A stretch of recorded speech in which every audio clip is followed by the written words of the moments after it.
In the highlands of Ethiopia, behind the stone walls of ancient monasteries perched on cliffsides, something extraordinary has been preserved for nearly 2,000 years, something that was systematically removed from every other Christian tradition on earth. It's a book, but not just any book. The Ethiopian Orthodox Bible contains 81 books. Let that sink in for a moment. 81 books. Compare that to the Protestant Bible you might find in any bookstore, 66 books, or the Catholic Bible, 73 books. The Ethiopian Bible has preserved texts that were deliberately excluded from every Western canon, and within those additional texts lie warnings, prophecies, messages attributed directly to the words Jesus spoke, and the visions his earliest followers received. But here's what makes this truly extraordinary. These aren't recently discovered documents found in a cave or unearthed by archaeologists. These texts have been continuously used, read in liturgy, and considered sacred scripture by millions of Ethiopian Christians for over 1,600 years. While the Western Church was busy deciding which books to remove, Ethiopia kept them all. The Ethiopian Orthodox Tewahedo Church traces its origins to the conversion of the Ethiopian eunuch in Acts chapter 8. By the 4th century, when King Ezana officially Christianized the Aksumite Empire, the Ethiopian Church had already established its biblical canon, and that canon looked very different from what was being formalized in Rome and Constantinople. When Western scholars finally gained access to Ethiopian manuscripts in the 20th century, they were stunned. Here were complete copies of texts they had only known from fragments or didn't know existed at all. The Book of Enoch, which had been considered lost for over 1,000 years, existed in perfect condition in Ethiopia. The Book of Jubilees, known only from scattered references, was fully preserved. The Apocalypse of Peter, mentioned in early Christian writings but thought destroyed, was being read every week in Ethiopian churches. These weren't hidden texts discovered by accident. They were never hidden at all, at least not in Ethiopia. They were hidden from the rest of the world through a deliberate process of exclusion. Councils were convened, lists were made, books were evaluated, and certain texts containing warnings, prophecies, and teachings that powerful institutions found threatening, were systematically removed. But Ethiopia was too far away, too isolated, too independent, and so, while the Western Church was erasing these texts from its Bibles, Ethiopia was preserving them, copying them, reading them, passing them down generation after generation. The question we need to ask isn't why Ethiopia kept these books. The question is, why did everyone else throw them away? What was in these texts that made them so dangerous? What warnings did they contain that the institutional church didn't want the masses to read? And most importantly, what did Jesus say in these preserved texts that we've never been told about? To understand how Ethiopia preserved what the rest of the Christian world lost, you need to understand Ethiopia itself. This isn't just another country that adopted Christianity. This is a civilization that has maintained one of the oldest continuous Christian traditions on earth, and has done so in almost complete isolation from Western influence for most of its history. Geography played a crucial role. The Ethiopian highlands are formidable. Steep mountain ranges, deep gorges, and challenging terrain created a natural fortress. When Christian kingdoms in North Africa and the Middle East fell to Islamic expansion in the 7th and 8th centuries, Ethiopia remained independent. When the Crusades reshaped European Christianity, Ethiopia was untouched. When the Protestant Reformation split Western Christianity apart, Ethiopian monks were still copying manuscripts by hand in the same monasteries their ancestors had built 1,000 years earlier. According to historical records preserved by the Ethiopian Orthodox Church, Christianity arrived in Ethiopia through multiple channels. The Ethiopian eunuch converted by Philip in Acts 8 is considered the first Ethiopian Christian. But the official Christianization came later, in 330 CE, when King Ezana of Aksum converted after being influenced by Frumentius, a Syrian Christian who had been shipwrecked on the Ethiopian coast as a young man. Dr. Edward Ullendorf, in his seminal work, Ethiopia and the Bible, notes that the Ethiopian Church developed its biblical canon independently from both Eastern Orthodox and Western Catholic traditions. While those traditions were still debating which books to include, Ethiopia had already solidified its 81-book canon and was translating texts into Ge'ez, the ancient Ethiopian liturgical language. Here's what's fascinating. Ethiopia was never successfully colonized until Mussolini's brief invasion in 1936. That means for over 600 years, no foreign power controlled Ethiopia's religious institutions. No council in Rome could dictate what Ethiopian Christians should read. No Protestant reformer could convince them to remove books from their Bible. No external authority could censor their texts. The Kebra Nagast, the glory of the kings, demonstrates this independence profoundly. This uniquely Ethiopian text claims the Ark of the Covenant was brought to Ethiopia by Menelik I, son of Solomon, and the Queen of Sheba. Whether historical or legendary, it reveals how Ethiopians viewed themselves as inheritors of an ancient biblical tradition independent of Rome. Archaeological evidence supports Ethiopia's early Christian presence. Excavations at Aksum have revealed 4th century churches, Christian symbols, and manuscripts. The city of Lalibela contains 11 monolithic churches carved directly out of rock in the 12th century, demonstrating the strength and continuity of Ethiopian Christianity during the Middle Ages when European Christianity was fragmenting. Ethiopian monasteries, built on remote mountaintops accessible only by rope ladder or treacherous paths, became repositories for ancient manuscripts. Monks would spend their entire lives copying biblical texts, preserving not only the words, but also ancient commentary, interpretation, and tradition. These manuscripts weren't just stored, they were used, read, studied, lived by. This isolation created something unprecedented, a Christian tradition that evolved completely independently of Western theological development.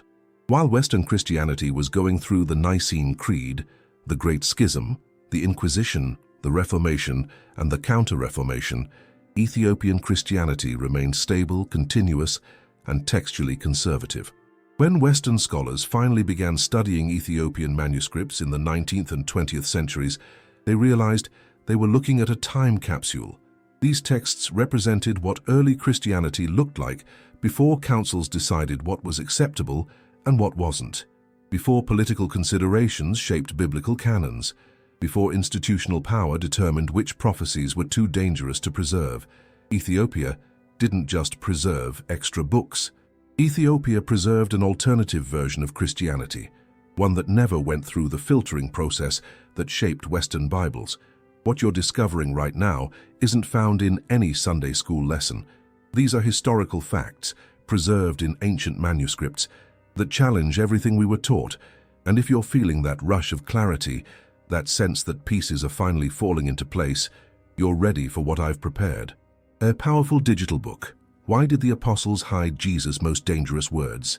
This book compiles evidence, sources, and revelations that took years to research. It's not religious doctrine, it's documented history. The link is in the first pinned comment. Download it now before it's taken down. This isn't hyperbole. Content like this has been removed before. Get your copy, read it with an open mind, and decide for yourself what the evidence reveals. If this resonates with you, come back and write truth. Let's build a community of people who refuse to accept incomplete narratives. The Book of Enoch is perhaps the most striking example of what was lost and what Ethiopia alone preserved. For over 1,000 years in the West, the Book of Enoch was considered a lost text. Scholars knew it had existed because early Christian writers referenced it. The New Testament itself quotes from it. But the actual book, gone, destroyed, erased from history, until Western explorers arrived in Ethiopia and discovered it had never been lost at all. The Book of Enoch appears in the Ethiopian Bible as a complete, fully integrated text, not a fragment, not a disputed edition, a canonical book of scripture that has been read in Ethiopian churches since the 4th century. And here's the proof that early Christians considered it scripture. The New Testament book of Jude directly quotes from Enoch.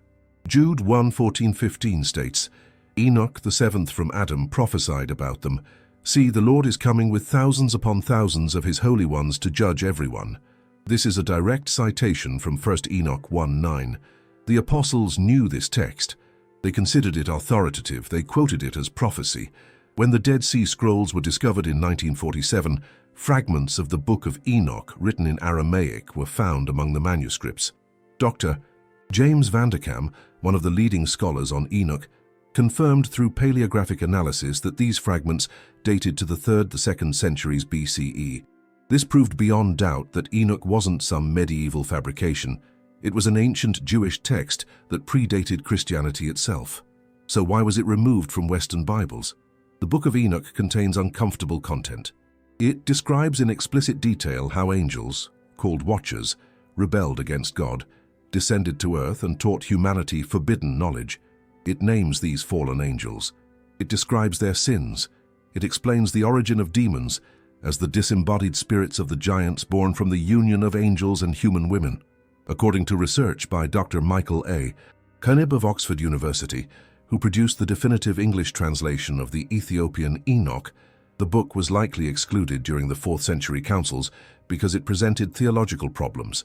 The detailed angelology, the hierarchy of angels and demons, gave too much attention to supernatural beings other than God. The explicit descriptions of fallen angels and their offspring suggested a cosmology that church authorities found difficult to control. But more than that, Enoch contained prophecies, specific warnings about corruption, judgment, and the end times. And these prophecies weren't vague or symbolic. They were direct, confrontational, and applicable to institutional behavior. The Ethiopian church never had these concerns. They read Enoch alongside Genesis and Exodus as part of the continuous biblical narrative. They saw no contradiction. The Book of Enoch explained why the flood happened, because fallen angels had corrupted humanity to an irredeemable degree. It provided context that made other biblical stories more coherent, not less. The Muratorian canon, one of the earliest Christian lists of accepted books dating to around 170 CE, shows that early Christian communities debated which texts to include. Some accepted Enoch, others didn't. But as centralized church authority grew, diversity shrank. By the time of the Council of Laodicea in 363 CE, the pressure to standardize was overwhelming. Every church except Ethiopia eventually capitulated to that pressure. The Ethiopian Orthodox Church, protected by geography and political independence, simply continued using the Bible they had always used, the complete Bible with Enoch included. And because of that decision made 600 years ago, we now have access to a text that was nearly erased from human history. What other warnings did that text contain? What prophecies did it preserve? And why were church authorities so determined to remove it?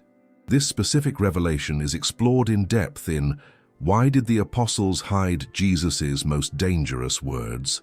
First pinned comment. Download now before this gets taken down. To understand how texts were systematically removed from the Bible, we need to examine the councils where these decisions were made. And the most significant of these was the Council of Laodicea in 363 CE. Canon 59 of the Council of Laodicea provided a list of books that could be read in churches. This list excluded the Book of Enoch, the Book of Jubilees, the Shepherd of Hermas, and several other texts that had been widely used by Christians for centuries. It was the first formal, authoritative declaration of what could and couldn't be considered scripture in the Christian church. But why did this council happen in the first place? What pressure existed to standardize the biblical canon? According to historical records analyzed by Dr. Bruce Metzger in the Canon of the New Testament, the 4th century was a period of intense consolidation of church power.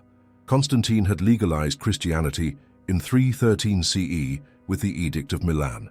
Suddenly, Christianity went from a persecuted minority religion to the favored faith of the Roman Empire. With that shift came the need for uniformity. Diverse Christian communities had been using different collections of texts for worship. Egyptian Christians favored certain books. Syrian Christians used others. The church in Ethiopia had its own collection. This diversity was acceptable when Christianity was decentralized and underground. But once Christianity became the official religion of the most powerful empire on earth, diversity became a problem. The Council of Nicaea in 325 CE had already established doctrinal uniformity regarding the nature of Christ. Now the church needed textual uniformity. Everyone needed to be reading from the same Bible, using the same texts, hearing the same messages. The Council of Laodicea began that process, and it did so using specific criteria that reveal what the institutional church valued and what it feared. Texts were evaluated based on several factors. First, apostolic origin. Did the text claim to be written by an apostle or close associate of Jesus? But this criterion was applied selectively.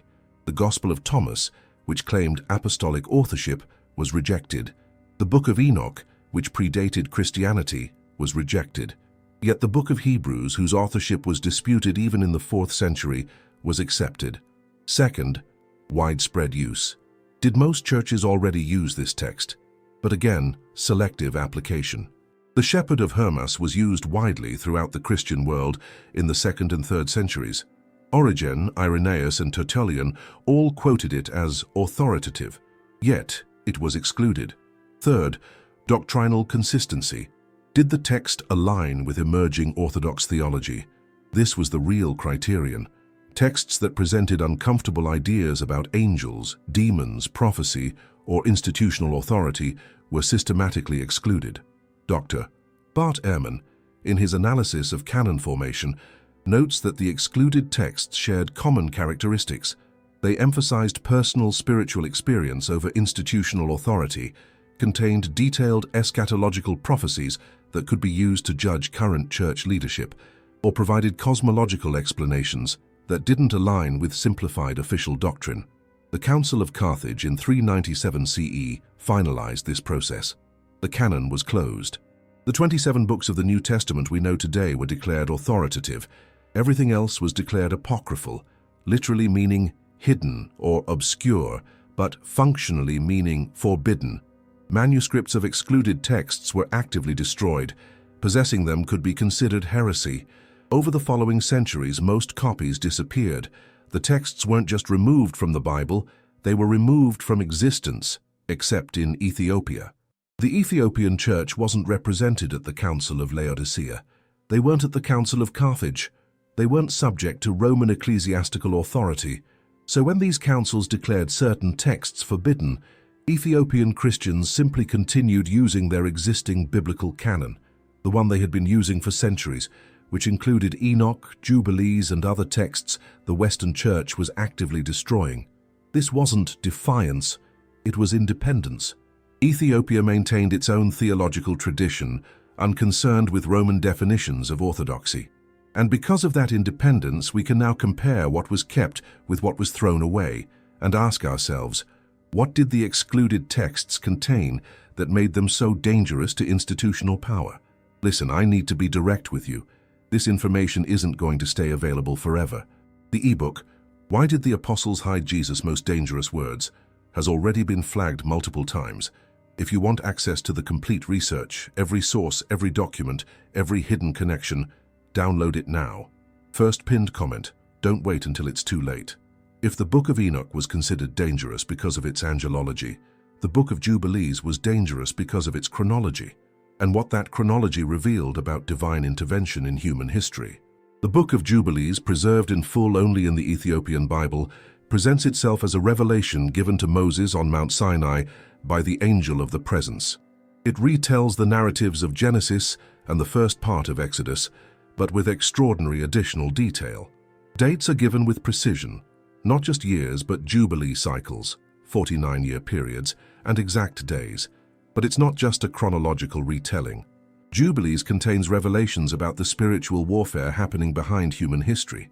It describes how demons, the disembodied spirits of the giants killed in the flood, were bound by angels, but then released in part to test humanity. It names Mastema as the chief of these demons, the one who requested permission to keep a portion of the demons active on earth to lead humanity astray. Dr. James C. Van der Kam, the foremost scholar on Jubilees, notes in his translation and commentary that the book was extremely popular in the Second Temple period. Fragments of at least 15 different copies of Jubilees were found among the Dead Sea Scrolls, proving it was widely read and copied in Jewish communities immediately before the time of Jesus. Early Christians continued to value Jubilees. Epiphanius, Origen, and other church fathers referenced it. Some considered it inspired scripture.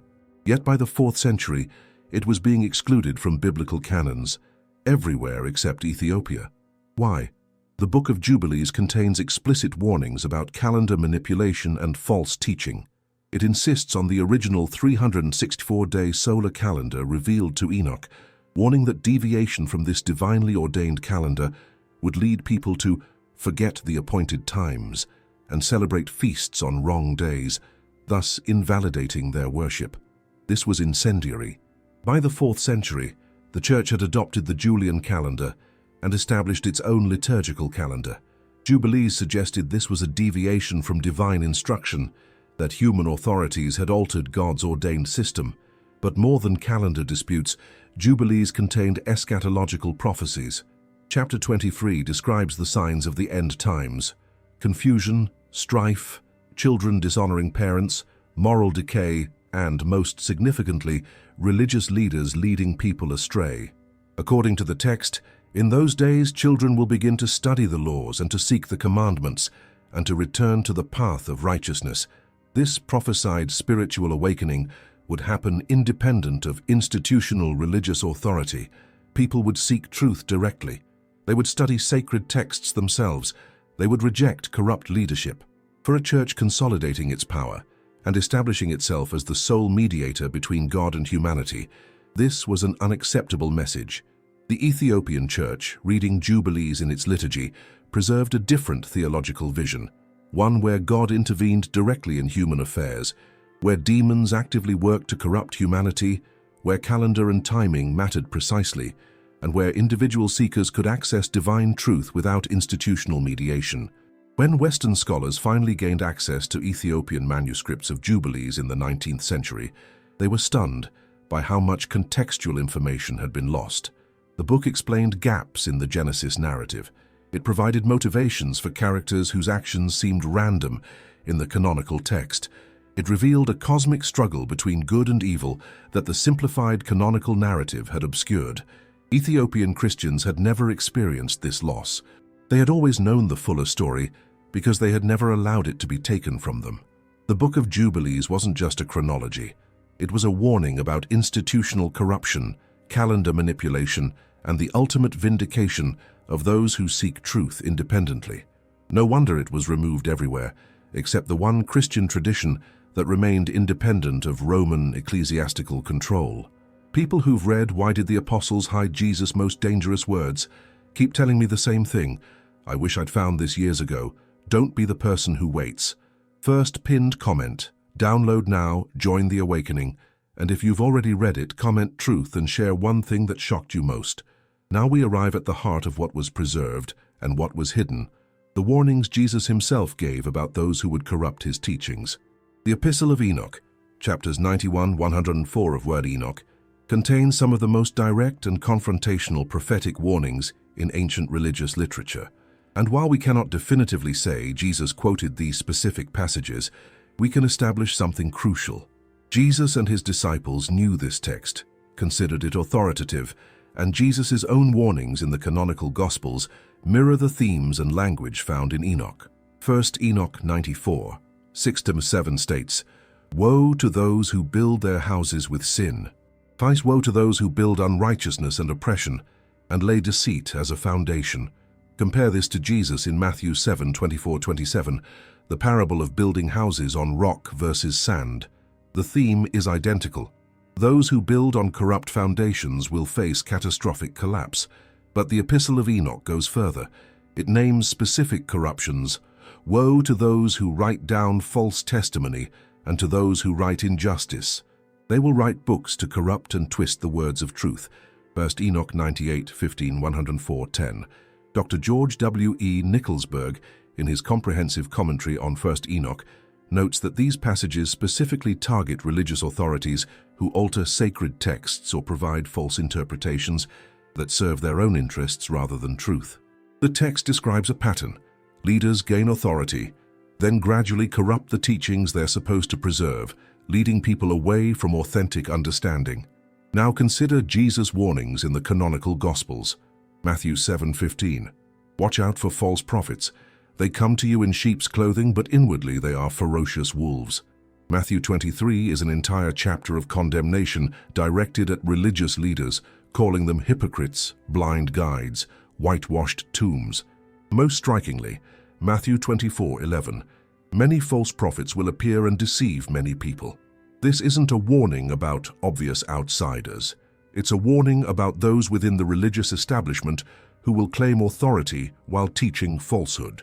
The Book of Enoch, preserved in Ethiopia, provides the fuller context for these warnings. It describes exactly how this corruption happens. In those days, the righteous will be victorious in the name of the Lord of spirits, and the sinners and godless will be revealed. 1 Enoch 91:14. But before that vindication comes persecution. The righteous will suffer at the hands of those who claim to speak for God. Paraphrase of 1 Enoch 103:9-15. This is the pattern. False teachers arise within religious institutions, gain positions of authority, gradually alter teachings to serve their own interests, persecute those who question them, and ultimately face judgment when truth is revealed. The canonical Gospels preserve Jesus' warnings about this pattern, but the Ethiopian Bible preserves the fuller prophetic context that those warnings existed within. Jesus wasn't inventing new prophecies. He was affirming ancient warnings that had been given to Enoch, preserved through generations and were coming to fulfillment in his own time. And here's what makes this crucial. Those warnings didn't end with Jesus' generation. The Epistle of Enoch frames these prophecies as applying to the last days, the period immediately before final judgment. According to 1 Enoch 93:94, there would be multiple cycles of righteousness and corruption throughout history, with each cycle's corruption becoming more sophisticated and widespread. 2 Timothy 4:3-4, written by Paul, echoes this: "For the time will come when people will not put up with sound doctrine. Instead, to suit their own desires, they will gather around them a great number of teachers to say what their itching ears want to hear." The pattern is clear. The warnings are consistent. False teachers will arise. They will have institutional authority. They will twist teachings. They will persecute questioners. And this is key, they will do it while claiming to represent God.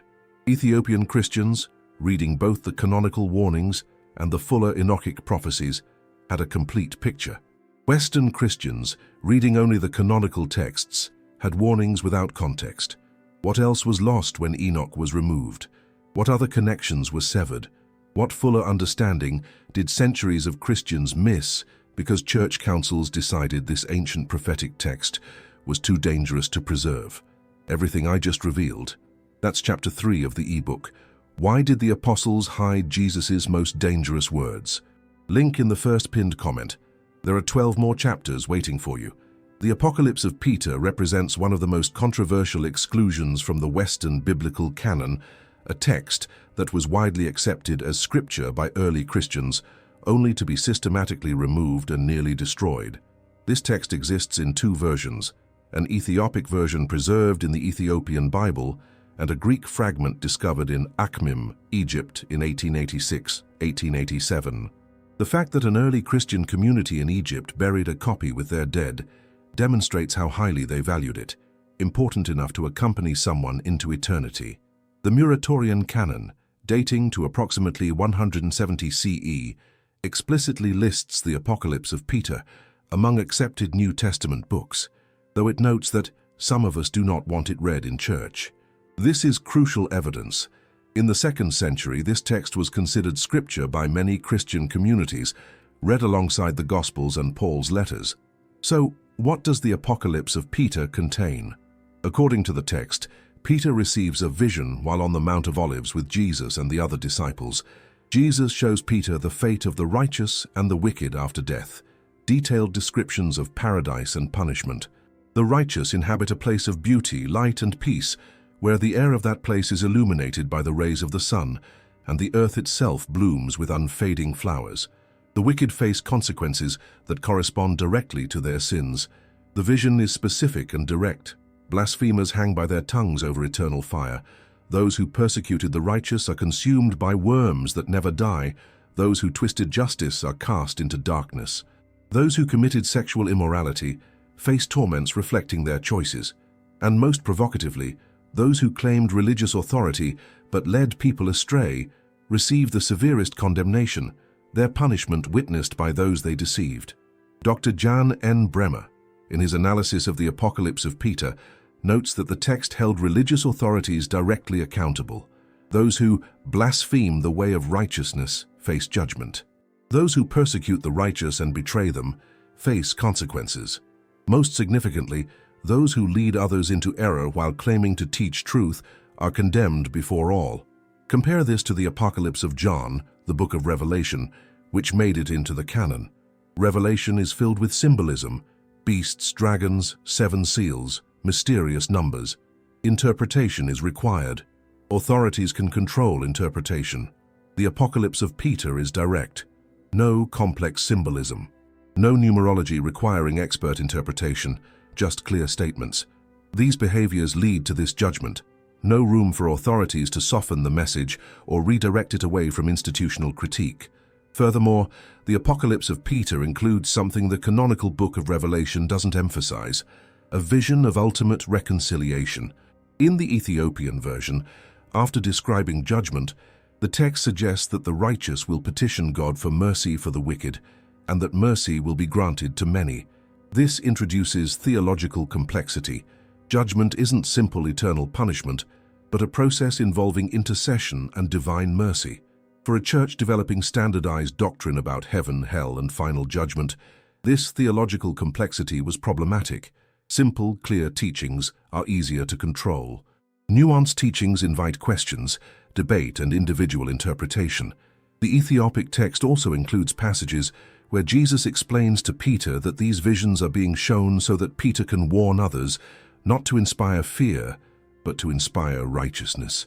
Tell them what you have seen, Jesus instructs, so that they might turn from their ways and be saved.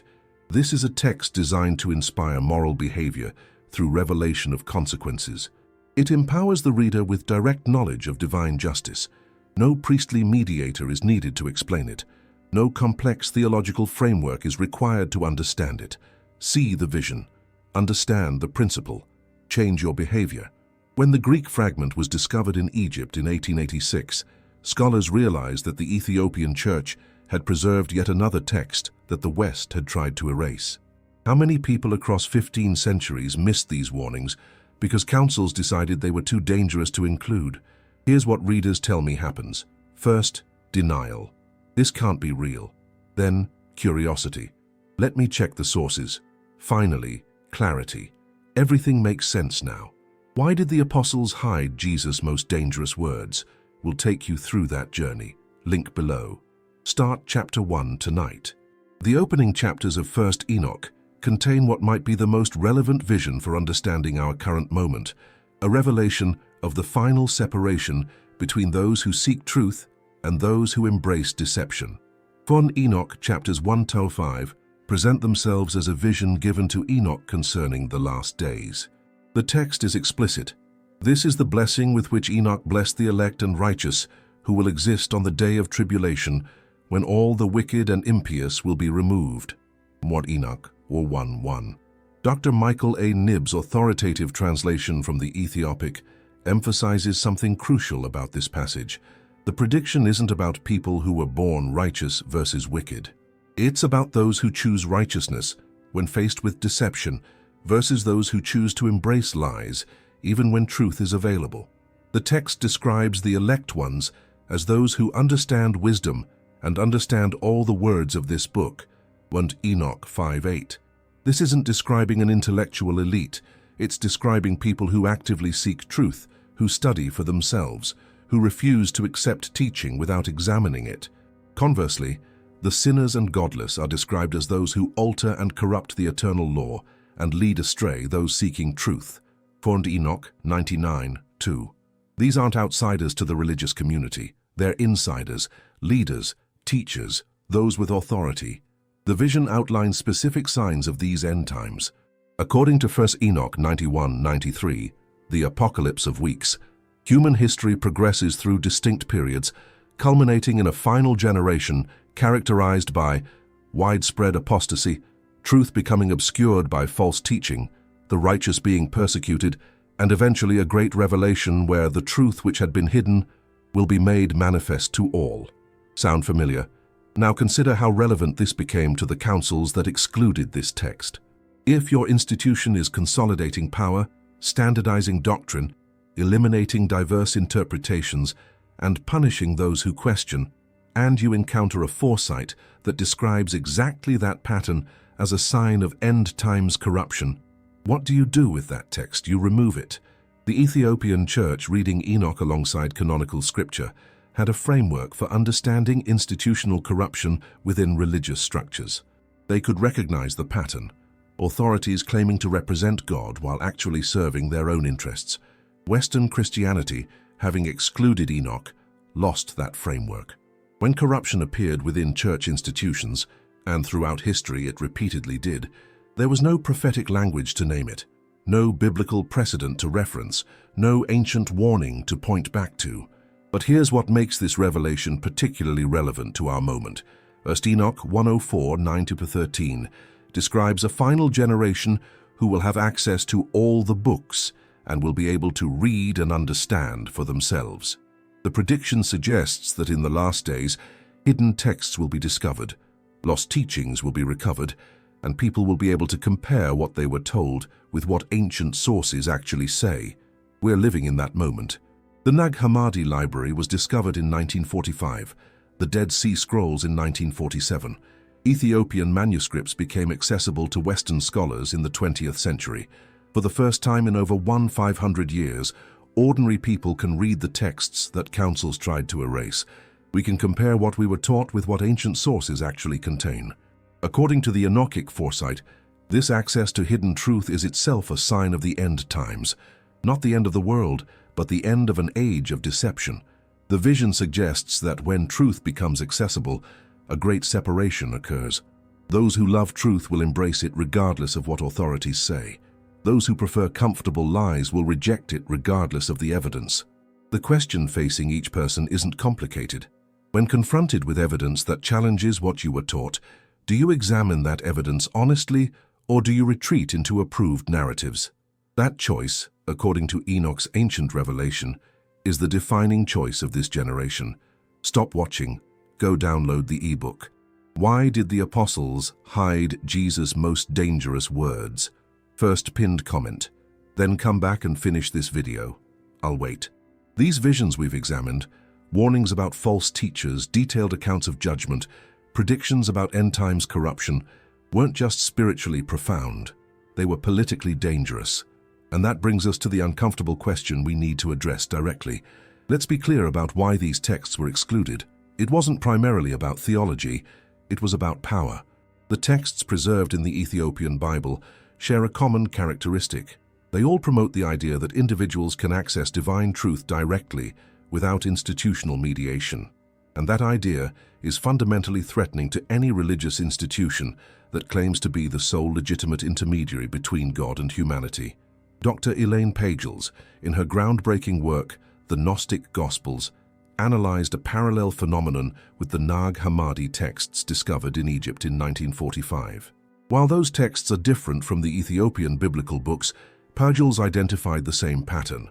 Texts that emphasized personal spiritual experience, direct revelation, and individual interpretation were systematically excluded from the canon, while texts that emphasized church authority, hierarchical structure, and institutional mediation were preserved. The Book of Enoch describes Enoch's direct ascent to heaven, his face-to-face conversations with God, and his reception of cosmic secrets. No priest mediates this. No institutional authority grants permission. God reveals truth directly to a seeker. The Book of Jubilees presents itself as revelation given to Moses by an angel, but then emphasizes that this knowledge is to be written down and passed to all who seek it. The text anticipates future generations reading and understanding these mysteries. The Apocalypse of Peter shows the disciples receiving direct visions of the afterlife, knowledge that in later Catholic theology would be considered impossible to obtain, except through church doctrine and priestly teaching. These texts created what institutional authorities viewed as a dangerous precedent. If Enoch could receive direct revelation, why couldn't others? If ancient texts contained hidden wisdom, why should people accept only what official channels taught? If judgment was based on actual righteousness rather than institutional affiliation, what power did the institution hold? The historical context makes this threat even clearer. By the 4th century, Christianity had gone from a persecuted minority to the favored religion of the Roman Empire. With that shift came something new: political power. Bishops weren't just spiritual leaders, they wielded governmental authority. Church positions came with wealth, status, and control. In that environment, texts that questioned authority, that suggested institutional corruption was possible, that implied individuals could discern truth independently. These were more than theologically inconvenient. They were politically dangerous. Consider the practical implications. If Ethiopian Christians reading Enoch encountered a corrupt bishop, they had biblical precedent for recognizing and naming that corruption. The text explicitly warned about those who lead others astray while claiming to teach righteousness. They had prophetic language for institutional failure. Western Christians, reading only the canonical texts, had no such framework. When church authorities said, "Trust us, we speak for God," there was no counter-narrative. When councils declared, "This is orthodox, that is heresy," there was no prophetic tradition of questioning institutional pronouncements. The excluded texts also revealed uncomfortable truths about the origin of evil. The Book of Enoch explained evil as resulting from angelic rebellion and the corruption of divine knowledge, a cosmology that implied ongoing spiritual warfare. This was harder to control than simplified narratives about human sin and institutional solutions. Furthermore, these texts contained specific eschatological visions that could be applied to current events.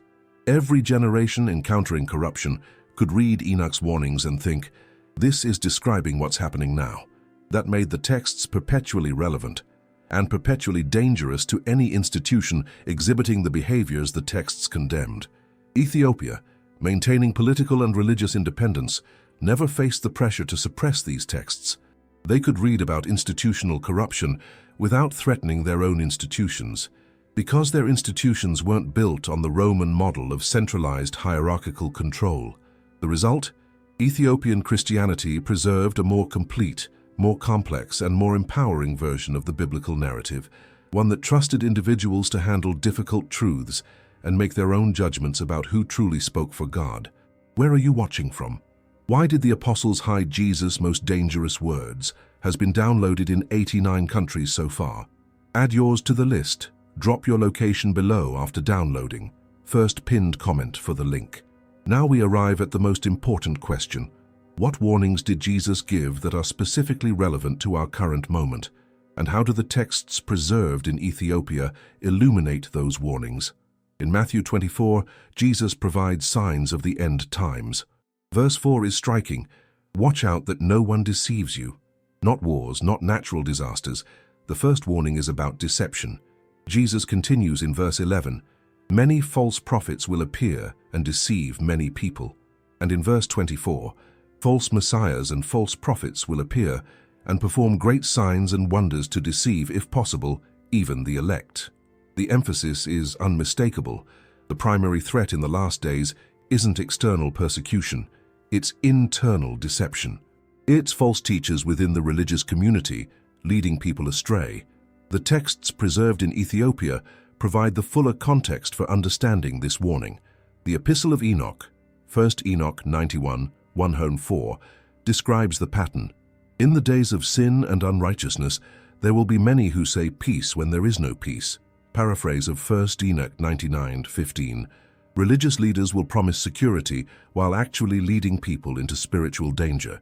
More specifically, 1 Enoch 104, 9-10 states, "In those days the books will be given to the righteous and faithful, and they will be a source of joy and truth and much wisdom. And to them the books will be given, and they will believe in them." This is a vision about access to information. The text anticipates a time when hidden books, texts that had been suppressed or lost, would become available again. And when that happens, those who love truth would recognize and embrace those texts, while those who prefer institutional authority would reject them. We're living in that moment. Consider what's happened in the last 80 years. The Dead Sea Scrolls, discovered 1947. The Nag Hammadi Library, discovered 1945. Ethiopian biblical manuscripts, made accessible to Western scholars throughout the 20th century. Ancient texts that had been lost, fragmented, or deliberately suppressed became available to ordinary people for the first time in over 1,000 years. Jesus' warnings in the canonical Gospels take on new meaning when read alongside the Enochic visions. In Luke 12:2, Jesus says, "There is nothing concealed that will not be disclosed, or hidden that will not be made known." This isn't just a moral principle about secrets eventually being revealed. It's a prediction about texts, teachings, and truths that had been deliberately hidden being brought back to light. The Book of Jubilees adds another dimension. Chapter 23 describes the last generation as one where children will begin to study the laws and to seek the commandments and to return to the path of righteousness. This describes a grassroots movement of individual seekers, not people following institutional authority, but people studying for themselves and discovering truths that had been obscured. Now consider the contemporary context. For the first time in history, billions of people have access to ancient texts through digital technology. We can read the Gospel of Thomas, the Book of Enoch, the Dead Sea Scrolls, Ethiopian biblical manuscripts, texts that were inaccessible to 99% of humanity throughout history are now available to anyone with internet access. According to the visions preserved in Ethiopia, this accessibility is itself a fulfillment of end times predictions. The texts weren't supposed to remain hidden forever. They were being preserved for a generation that would have both the access to discover them and the discernment to recognize their value. Jesus' warning in Matthew 24:23-24 becomes particularly relevant. At that time, if anyone says to you, "Look, here is the Messiah," or "There he is," do not believe it. He continues, "For false messiahs and false prophets will appear and perform great signs and wonders to deceive, if possible, even the elect." The deception Jesus warned about isn't crude or obvious. It comes from within religious communities. It comes from people performing great signs and wonders, people with spiritual authority, institutional credentials, impressive demonstrations of power. And the deception is sophisticated enough that even the elect might be fooled. How do you guard against that level of deception? By doing exactly what the Ethiopian text preserved: study for yourself, examine ancient sources, compare what you're told with what the texts actually say, and trust direct evidence over institutional pronouncement. That's the final warning. Test everything. Accept nothing on authority alone. Seek truth wherever it leads. I'll download it later. That's what people say. Then they forget. Then the link gets taken down. Don't be that person. Why did the apostles hide Jesus' most dangerous words? 2 clicks, 30 seconds. Do it now while you're thinking about it. First pinned comment. So you've discovered that entire books of the Bible were excluded. You've learned that ancient prophecies warned about institutional corruption and deception. You've seen that texts preserved in Ethiopia contain teachings that were systematically removed from Western Christianity. Now what? This knowledge isn't meant to inspire cynicism or despair. It's meant to inspire action, specifically the action of personal investigation and discernment. First, recognize that translations of these Ethiopian texts are now available. R. H. Charles's translation of the Book of Enoch, published in 1906, is in the public domain. Dr. James Vanderkam's more recent translation provides updated scholarship. O. S. Wintermute's translation of Jubilees is accessible. The Ethiopic version of the Apocalypse of Peter has been translated by multiple scholars. These aren't secret texts hidden in monasteries. They're available. You can read them. You can compare them with canonical scripture. You can examine the evidence yourself. Second, approach this study with discernment, not dogmatism. The fact that these texts were excluded from Western canons doesn't automatically make them more true than canonical books. The fact that Ethiopia preserved them doesn't mean every word is divine revelation. These are ancient religious texts that provide context, additional perspective, and historical insight. Read them critically. Compare them with other sources. Notice where they align with canonical texts and where they diverge. Understand them as products of their time, while remaining open to the possibility that they preserve genuine ancient wisdom. Third, respect the traditions that preserved these texts. The Ethiopian Orthodox Church didn't keep these books as a conspiracy against Western Christianity. They kept them because these texts were part of their received tradition, their lived faith, their continuous practice for over 16 centuries. If you approach this material with an attitude of cultural superiority, we in the West know better, you've already missed the point. Ethiopia preserved what the West lost. That requires humility, not arrogance. Fourth, use this knowledge to develop your own discernment.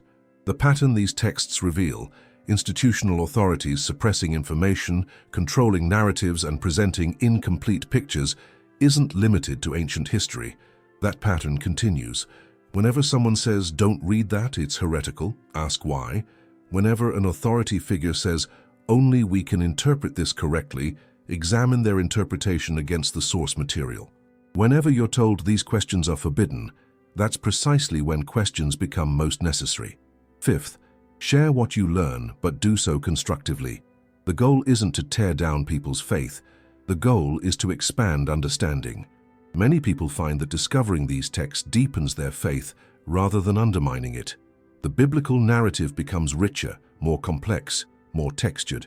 When you encounter someone who's never heard of the Book of Enoch or doesn't know that Ethiopian Bibles have 81 books, share that information without condescension. Invite curiosity. Suggest sources. Let people discover these truths at their own pace. Finally, recognize that this discovery process is ongoing. Manuscripts continue to be digitized. Scholars continue to produce new translations. Archaeological discoveries continue to be made.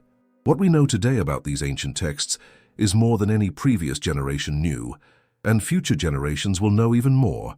You're living in a unique moment of human history, a time when long-hidden texts are becoming accessible, when ordinary people can access information that was once restricted to elite scholars, when the tools for personal investigation have never been more powerful.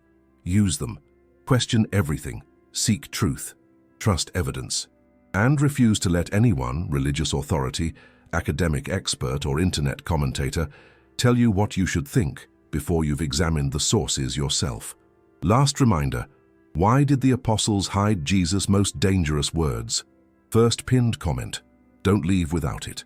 In December 1945, an Egyptian farmer named Muhammad Ali al-Saman was digging for fertilizer near the town of Nag Hammadi when his shovel struck something hard.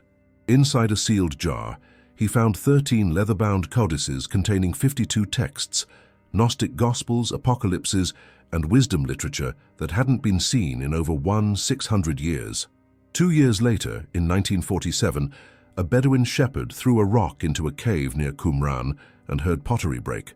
Inside that cave were jars containing the Dead Sea Scrolls, the oldest biblical manuscripts ever discovered, including fragments of texts that had been considered lost.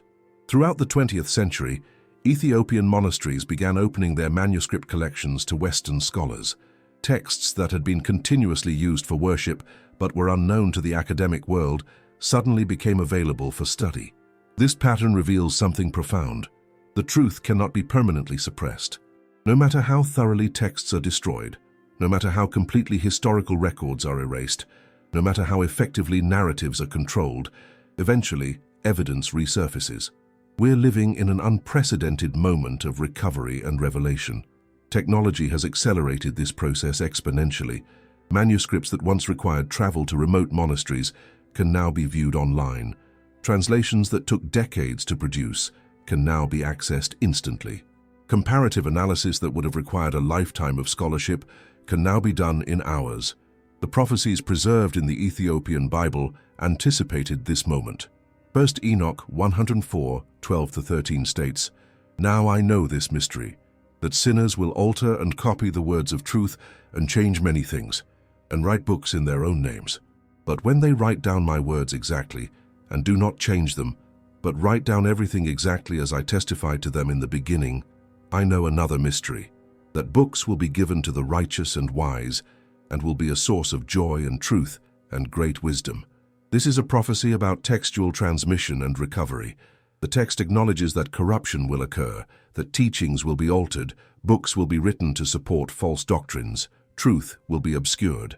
But it promises that the original texts will be preserved somewhere, and that in the appointed time, they will be given to those who seek truth.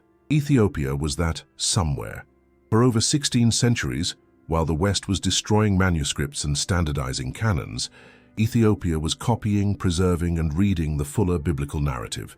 The texts weren't hidden in the sense of being concealed. They were being used every week in liturgy. They just weren't accessible to the Western world that had discarded them, but now they are. The Ethiopian Orthodox Church, through digitization projects and academic partnerships, has made thousands of manuscripts available to researchers worldwide. The texts that councils tried to eliminate are now studied in universities, discussed in churches, and read by millions of people who never would have encountered them in previous generations.